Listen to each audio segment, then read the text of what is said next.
लोगों की, जिसमें ओरिजिनल कॉन्स्टिट्यूशन में जहां पर यूसीसी के बारे में 26 नवंबर 1949 को ही लिख दिया गया था। ये कोई नया नहीं है यूसीसी, यूसीसी बहुत पुराना है। ये देखिए पेज नंबर 18, ठीक है, ये वही किताब है जो मैंने अभी आपको दिखाई, पेज नंबर 18। जो कोई भी भारत का संविधान अपने पास रखता है वो खोल सकता है इस नंबर को, page number 18, 44, article 44, uniform civil code for the citizens, the state shall endeavour to secure for the citizen a uniform civil code throughout the territory of India. Live in relationship के द्वारा मुसलमान लोंडों ने, लफंदरों ने हिंदू बेटियों को बहुत काटा है, बहुत उसको मार डाला है, किसी को तकिया से मुंह दबा करके, किसी सनातनी बेटी को प्यार के जाल में फंसा करके उसकी 35 बोटियां करके फ्रिज में रख करके, किसी को जहर खिला करके, किसी को समुद्र में कुदा करके, किसी को बिल्डिंग से फेंक करके, तो ऐसे ऐसे कर करके तकरीबन 280 लड़कियों का डेटा तो मेरे पास है, हिंदू लड़कियों का। इवन हमारे भारत के अंदर जिहाद के नाम पर बलात्कार भी होता है, बलात्कार भी होता है, और जिसको हमने अपनी अपनी नंगी आंखों से देखा है अभी। है कि आप जब बात करती हैं कि भाई इस तरीके से बलात्कार किया जाता है, इस तरीके से ये सब चीजें गलत जो काम किए जाते हैं लड़कियों के साथ, चाहे इंडिया में या इंटरनेशनल लेवल पे, आप कहीं ना कहीं टारगेट, या आप कहती हैं कि भाई मुसलमानों की तरफ से किया जाता है। आपको नहीं लगता कि अच्छे बुरे लोग तो हर मजहब में मौजूद होते हैं? ये मेरा एक सवाल है। मतलब ऐसा तो नहीं है कि भाई जितना भी इंडिया में कुछ बलात्कार हो रहा है, रेप हो रहा है, जितना भी पाकिस्तान में हो रहा है, कनाडा में हो रहा है, वो सब मुसलमान कर रहे हैं? ये तो पॉसिबल ही नहीं है। अब कई लोग कह रहे हैं कि भाई यूसीसी आएगा तो हमारा इस्लाम खतरे में आ जाएगा, हमारा शरिया खतरे में आ जाएगा। भाई क्यों उछल रहे हो मेंढक की तरह, क्यों खुदक रहे हो मेंढक की तरह?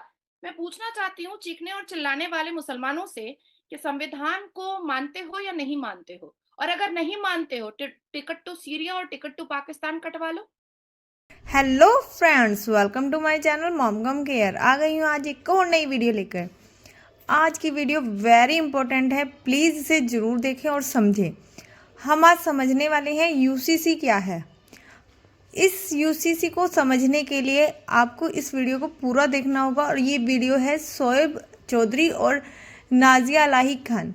जो शोएब चौधरी है वो उनका इंटरव्यू ले रहे हैं, और नाजिया इलाही खान ने पूरी बात समझाई है कि यूसीसी क्या है। जिन लोगों को नहीं पता वो इस वीडियो को ज़रूर देखें और समझें। ये उत्तराखंड में लागू हुआ है, क्या संविधान है, किस तरह का है, ये आप पूरा समझ सकते हैं इस वीडियो को देखकर। चलो चलते हैं इस वीडियो को देखने। चलो भाई देखो अब मैं क्या करता बहुत स्पेशल है। और नाजिया इलाही खान हमारे साथ नाजिया मौजूद इलाही हैं। खान इनसे बताएंगे हम बात इसमें करेंगे यूसीसी का पूरा सच, यूनिफॉर्म ये सिविल कोड के संविधान क्या हवाले से। है और कैसे इससे लागू पहले होता है, और तकरीबन 6 क्यों माह पहले, एक किन साल किन पहले लोगों हमने ने इनके साथ जो पहला 1949 प्रोग्राम में किया था इसे वो भी स्टार्ट कर दिया यूनिफॉर्म था। सिविल आप कोड देख के सकते हवाले से हैं इस था, वीडियो जो को। कि देखने वालों को बहुत पसंद आया। और उसकी आप इस रीजन वीडियो ये को है पूरा कि देखेंगे नाजिया तो आपको इलाही खान समझ में क्योंकि आएगा। कानून को जानती हैं, बेहतर तरीके से एक्सप्लेन कर सकती हैं कि भाई यूसीसी आखिर है क्या, ये वन नेशन वन लॉ है क्या, और इससे कुछ लोगों को इतना इशू क्यों है, भारत के कुछ लोगों को मतलब ऐसा क्यों लगता है कि अगर यूसीसी आएगा तो उससे उनके जो राइट्स हैं वो शायद वापस ले लिए जाएंगे या कम कर दिए जाएंगे। इसके ऊपर बात करेंगे।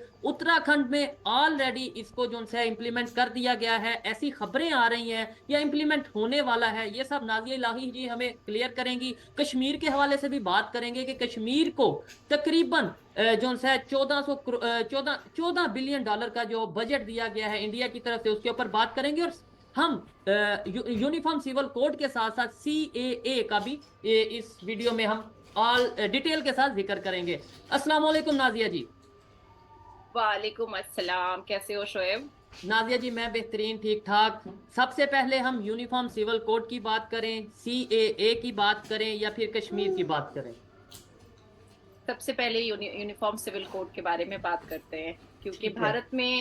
भारत से लेकर के विदेशों तक बहुत ज्यादा 5 साल मैंने अवेयरनेस किया है यूसीसी को लेकर के, और खास करके अपनी मुसलमान बहनों को मैंने यूनिफॉर्म सिविल कोड के बारे में बहुत ज्यादा डीप डाउन जा करके उनको बताया है, क्योंकि मुसलमान बहनें कह रही थी कि यूनिफॉर्म सिविल कोड होता क्या है।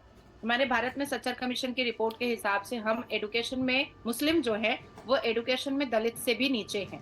और क्योंकि हमारे मौलवी मुल्ला हमें पढ़ने की इजाजत भी नहीं देना चाहते हैं, हिजाब में छुपा कर रखना चाहते हैं, तो मुझे घर घर जाकर के बताना पड़ा था कि यूसीसी होता क्या है।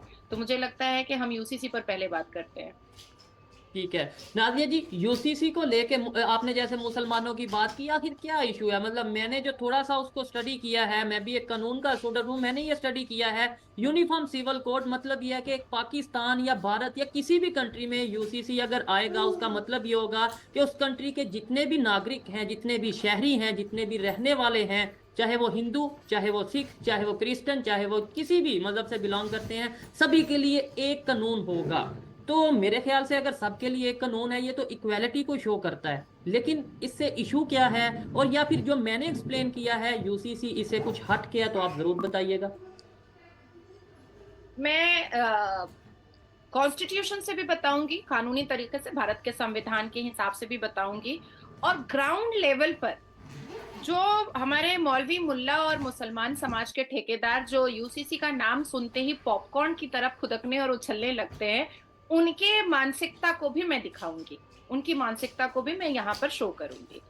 डेफिनेटली उत्तराखंड की तमाम बहनों को बहुत बहुत बधाइयां मेरी तरफ से। आज खुशी मनाते मनाते और खुशी के आलम में जो वो नाच रही होंगी, गा रही होंगी, उनके पैर नहीं थक रहे होंगे।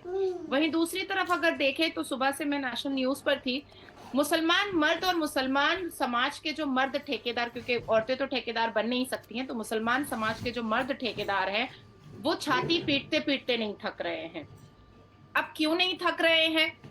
4 शादियां रोक दी गई हैं, हलाला रोक दिया गया है, तलाक रोक दिया गया है, निकाह मस्यार रोक दिया गया है, और साथ साथ जो कुरान पाक के हिसाब से 12 निकाह, 4 उसके बाद 9, मतलब टोटल 12 निकाह और 12 औरत के जिस्म का जो मजा लेने की अनुमति दी गई थी, वो भी हाथ से जाता दिखाई दे दिया है। अब नींद उड़ चुकी है मुसलमान मर्दों की। मेरा तो बस चलता ना शोएब, तो मैं जन्नत में भी यूसीसी का झंडा गाड़ देती और जन्नत में भी यूसीसी लगा देती, ताकि 72 वर्जिन हुरों का मजा वहां पर भी नहीं मिलता मर्दों को।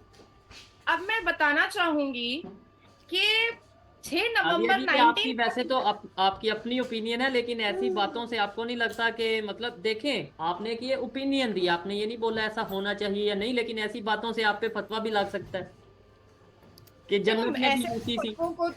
ऐसे फतवों को तो मैं जुत्ती पर रखती हूँ। मैंने पहले सेशन में भी तुमसे कहा था, लास्ट 3-4 दिन पहले जो हमने किया था, मेरा देश जो है ना वो संवैधानिक देश है। मेरा देश इस्लामिक देश नहीं है जो मैं फतवा से डरूंगी, और ऐसे ऐसे जाहिल झपट मुल्लाओं से मैं नहीं डरने वाली कभी भी। मैंने संविधान की पढ़ाई की है। ठीक है, अब आती हूँ मैं कि 6 नवंबर 1949 को जब हमारा भारत का संविधान बना था, तो उस वक्त ही लोगों ने, और मैं अभी अपने हाथ में शोएब भारत का ओरिजिनल कॉन्स्टिट्यूशन लेकर के बैठी हुई हूँ, ठीक है? ओरिजिनल कॉन्स्टिट्यूशन है ये, ओरिजिनल है। ठीक है। इसमें वो सारे पिक्चर्स भी हैं जब अंबेडकर जी, गांधी जी, नेहरू जी साइन कर रहे हैं, डॉक्टर राजेंद्र प्रसाद साइन कर रहे हैं, वो सारे सिग्नेचर्स भी ये वाले कॉन्स्टिट्यूशन में है, जो मैं आगे दिखाऊंगी तुमको। 26th day of November 1949 do hereby adopt an act and give to ourselves this constitution। हमने इस संविधान को 26 नवंबर 1949 को अडॉप्ट किया था और अपने समाज को, अपने भारत को समर्पित कर दिया था अपने भारत के संविधान पर। ठीक है, ये ठीक हो गया। उसके बाद फिर इसकी ड्राफ्टिंग के लिए कमेटी बनाई गई थी। ये कमेटी बनाई गई थी 7 लोगों को मिला करके, जिसमें डॉक्टर BR अम्बेडकर चेयरमैन थे। उसके बाद M गोपाल स्वामी अयंगर वो मेंबर थे। अलादी कृष्णा स्वामी वो मेंबर थे। डॉक्टर KM मुंशी वो भी मेंबर थे। सैयद मोहम्मद सदुल्ला वो भी मेंबर थे। ठीक है, इसके अलावा और भी 2 मेंबर्स थे। मैंने इसलिए इन मेंबर्स के नाम पढ़े हैं कि जो लोग आज चीख रहे हैं यूसीसी पर, जो लोग आज चिल्ला रहे हैं यूसीसी पर, जो मुसलमान समुदाय ये कह रहा है, यहाँ तक के उत्तराखंड के असेंबली में भी उन्होंने ये बात उठाई है कि यूसीसी से हमारे इस्लाम को खतरा हो जाएगा, क्योंकि इसमें कुरान और शरिया की बातें नहीं है, बल्कि कुरान और शरिया की बातों को हटाने की कोशिश की गई है। तो मैं पूछना चाहती हूँ उन लोगों से कि ये जो 7 हेड कमिटी मेंबर थे डॉक्टर अंबेडकर जी के साथ, जिन्होंने संविधान की किताब लिख दी और इन लोगों ने सिग्नेचर कर दिया, तो इसमें सैयद मोहम्मद सदुल्ला जी भी थे और उन्होंने भी साइन किया था। अब मैं आपको वो पन्ना दिखाना चाहती हूँ जिसमें ओरिजिनल कॉन्स्टिट्यूशन में जहां पर यूसीसी के बारे में 26 नवंबर 1949 को ही लिख दिया गया था। ये कोई नया नहीं है यूसीसी, यूसीसी बहुत पुराना है। ये देखिए पेज नंबर 18, ठीक है, ये वही किताब है जो मैंने अभी आपको दिखाई। पेज नंबर 18, जो कोई भी भारत का संविधान अपने पास रखता है वो खोल सकता है इस नंबर को। Page number 18, 44, article 44, uniform civil code for the citizen. The state shall endeavor to secure for the citizen a uniform civil code throughout the territory of India. ये बात और shall का वर्ड 5 बार इस्तेमाल किया गया था, तो ये बात अंबेडकर जी ने बहुत पहले ही कह दिया था संविधान में, और जिसमें मुसलमानों ने भी साइन किया था और कई मुसलमानों ने उर्दू में साइन किया था, वो भी मैं आपको दिखा देना चाहती हूँ। तो ये जो आज चीख रहे हैं, चिल्ला रहे हैं, पहले मैं दिखाऊंगी जवाहरलाल नेहरू जी का साइन। ये दिखाई दे रहा है ऊपर में, बड़ी सुंदर सी राइटिंग है जवाहरलाल नेहरू जी का। बिल्कुल। उसके बाद मैं दिखाऊंगी उर्दू में सिग्नेचर। ये दिखाई दे रहा है आपको उर्दू में सिग्नेचर? आप तो उर्दू तुरंत समझ लेंगे। जी जी, ये लिखा है आजाद, अब्दुल कलाम आजाद या ऐसा कुछ लिखा है। अब्दुल कलाम आजाद। हाँ, तो ऐसे कई सिग्नेचर मुसलमानों के भी, ठीक है। तो अब ये नया कैसे हो गया यूसीसी? पहला तो झूठ मैंने साफ कर दिया, एकदम क्रिस्टल क्लियर कर दिया कि 26 नवंबर 1949 में जितने भी मेंबर थे जो संविधान को साइन कर रहे थे और अडैप्ट कर रहे थे और भारत देश के साथ साथ खुद को भी संविधान में समर्पित कर रहे थे, तो वो भी तो मुसलमान थे। उन्होंने तो साइन किया है, उन्होंने तो यूनिफॉर्म सिविल कोड को एक्सेप्ट किया है। और अंबेडकर जी ने बार बार इस बारे में बात कही थी कि जितनी जल्द हो सके भारत में यूनिफॉर्म सिविल कोड को लागू कर देना चाहिए, क्योंकि हमारा भारत एक विधान, एक संविधान, एक कानून से चलने की जरूरत है। अब मैं आपको शोएब वो पिक्चर दिखाना चाहूंगी जिसमें गांधी जी साइन कर रहे हैं। मैं किसी भी चीज को हवाबाजी में नहीं करना चाहती हूँ। नादिया जी, साथ ही साथ मैं ये भी पूछना चाहूंगा, मेरी इंफॉर्मेशन में इजाफा होगा, देखने वालों की इंफॉर्मेशन में इजाफा होगा कि यूसीसी जैसा मतलब कानून इंडिया के अलावा और भी किसी कंट्रीज में मतलब मौजूद है, किसी मुल्क में, किसी कंट्री में मौजूद है?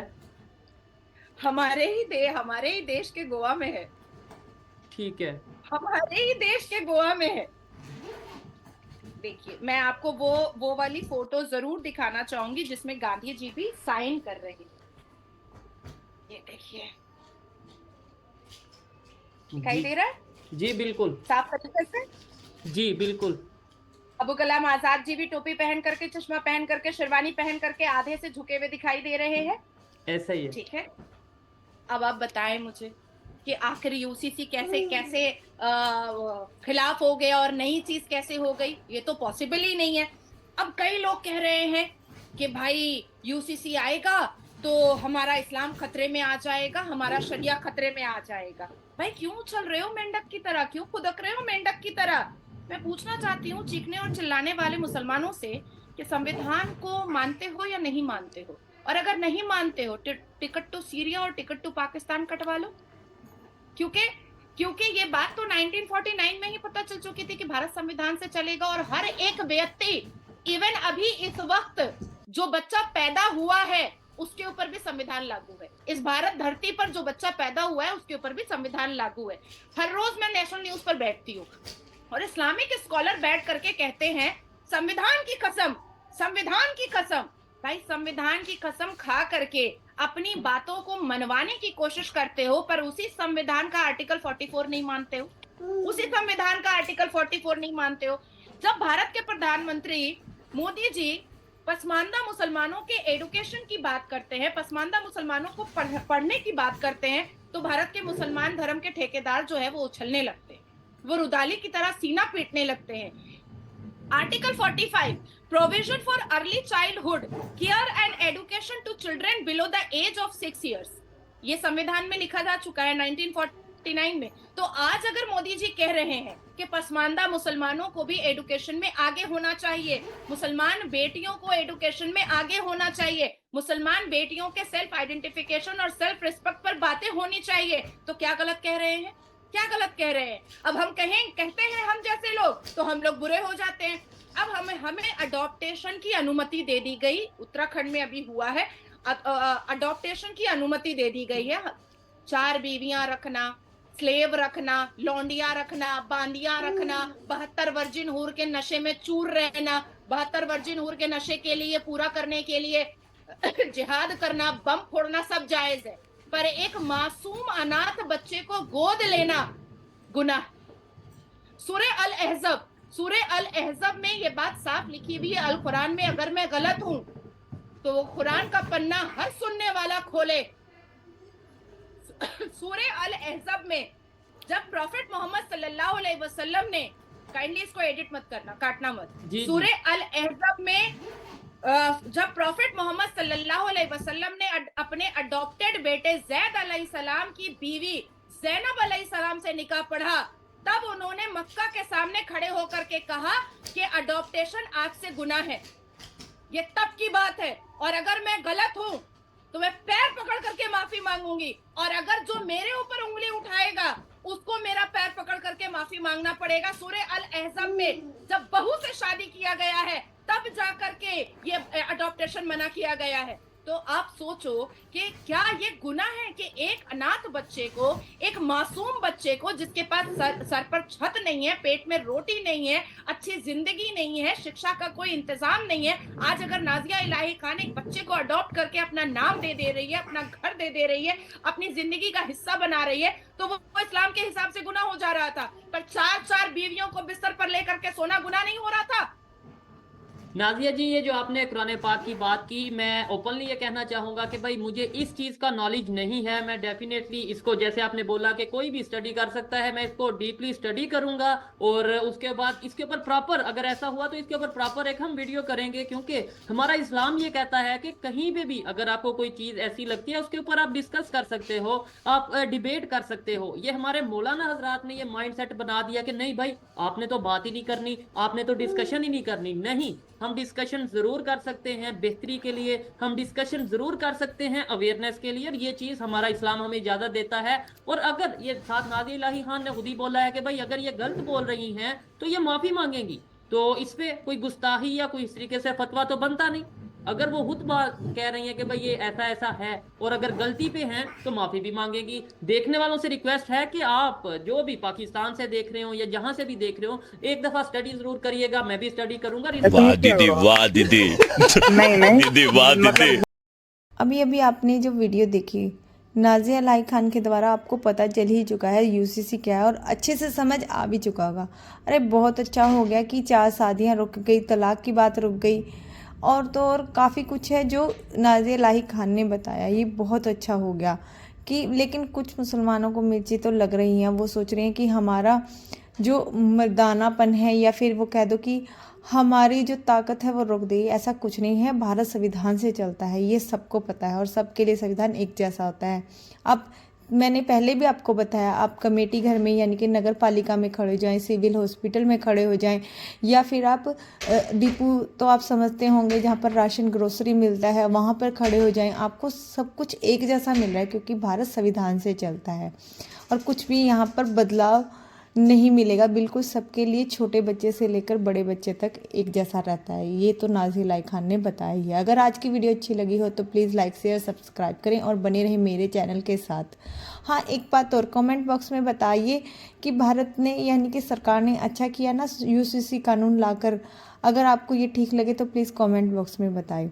कल मिलते हैं एक और नई वीडियो के साथ और बाय गाइज। और अगर आप इस वीडियो को ओरिजिनल देखना चाहते हो तो लिंक डिस्क्रिप्शन में दे दूंगी, आप ये फुल वीडियो चेकआउट कर सकते हैं। आज के लिए इतना ही, कल मिलते हैं एक और नई वीडियो के साथ। Bye guys.